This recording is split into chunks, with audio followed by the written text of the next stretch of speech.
I'll be resigning from office with my last day being January 5th, 2026, and I look forward to seeing many of you again sometime in the future. 4 days ago, Washington thought it was witnessing just another political outburst. Another tense moment in a Congress already drowning in noise, ego, and rivalry. But now, looking back with the clarity of hindsight, it's clear. That speech was the warning shot. The moment everything began to unravel for one of Trump's biggest allies. Marjorie Taylor Greene, once a MAGA superstar, once the loudest defender of Donald Trump, stood before cameras and delivered a speech that, at the time, felt emotional, defiant, dramatic, even confusing.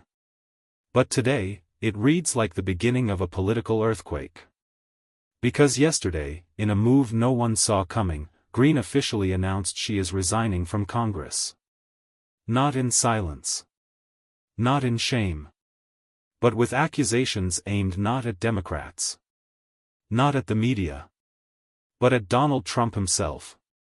Before we talk about yesterday's resignation, and the shockwaves it sent across the US and even into Canada, we need to go back to that speech from 4 days ago, the speech that started this entire collapse. And right now, you're about to hear the critical moment. The exact moment where Greene broke ranks. And broke the silence.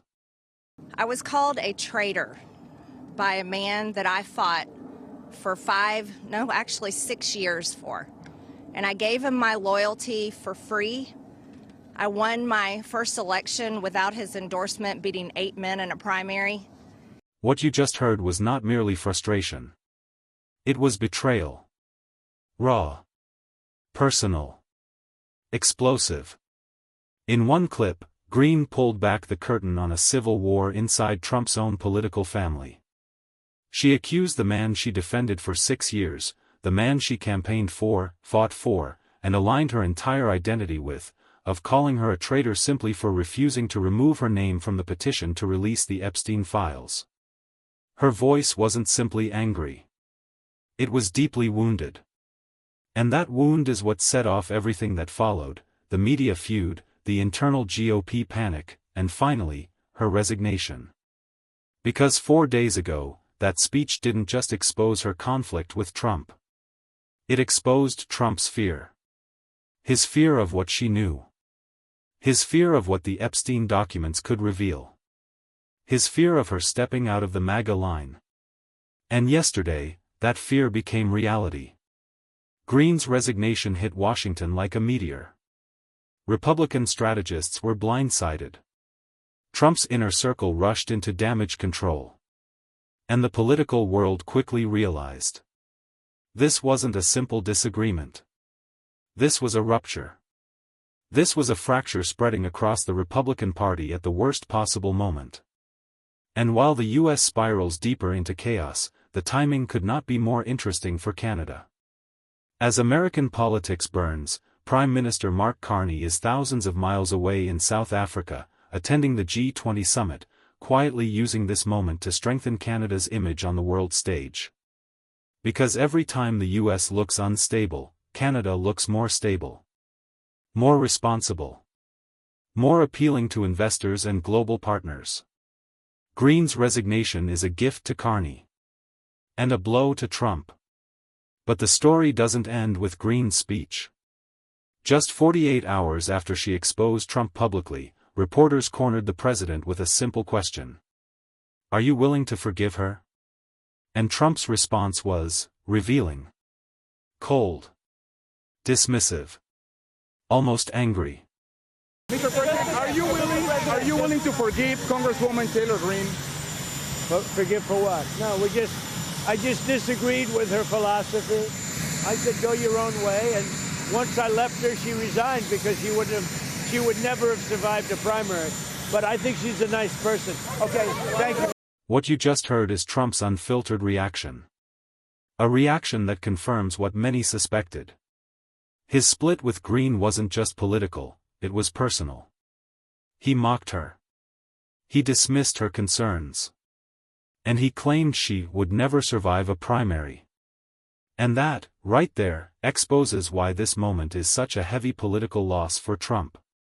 Because for the first time in years, a major MAGA figure didn't fall in line. She didn't apologize. She didn't grovel. She didn't beg to stay in the movement. She walked away. And she walked away loudly. And that sends a chilling message across the Republican Party. If Trump can turn on Greene, he can turn on anybody. How this benefits Canada. This political collapse inside the US isn't just an American story. It directly shapes Canada's future, economically, diplomatically, and strategically. Benefit number 1, Canada looks more stable than the US. Carney can now pitch Canada as a safer, calmer, more reliable place for global investors fleeing US volatility. Benefit number 2, Trump loses leverage against Canada. Greene was one of Trump's biggest anti-Canada voices on tariffs and energy. Her exit weakens his pressure strategies and gives Ottawa more breathing room. Benefit number 3, Carney gains international influence. With Trump's circle publicly feuding at home, Carney's G20 presence feels stronger, more focused, more mature, boosting Canada's diplomatic power. Benefit number 4, Canada's narrative wins globally. While the US fights internally over loyalty, betrayal, and the Epstein files, Canada appears united and forward-looking. This contrast helps Carney push for new trade deals and clean energy alliances. How this damages Trump. Loss number 1, his movement looks fractured. If his own most loyal defenders resign in public humiliation, how strong is the movement really? Loss number 2, he loses a powerful voice. Greene fought aggressively for Trump's agenda. Her exit leaves a vacuum he can't easily replace. Loss number 3, the Epstein files become a spotlight again. The issue Trump wanted buried is now back in the headlines, because of his own ally. Loss number 4, he appears unstable to moderates. Calling a loyalist a traitor over a disagreement sends a message of emotional volatility that weakens his image nationally and abroad. 4 days ago, Greene's speech seemed like anger. Yesterday, her resignation became history. And today, the fallout continues, changing not just Washington, but shaping the political landscape far beyond America's borders. For Trump, it's another crack in the foundation of his movement. For Canada, it is an unexpected opportunity, a moment where instability in Washington becomes strategic strength for Ottawa. And for Marjorie Taylor Greene, it is the end of one chapter. And the beginning of a political firestorm the world has only started to understand.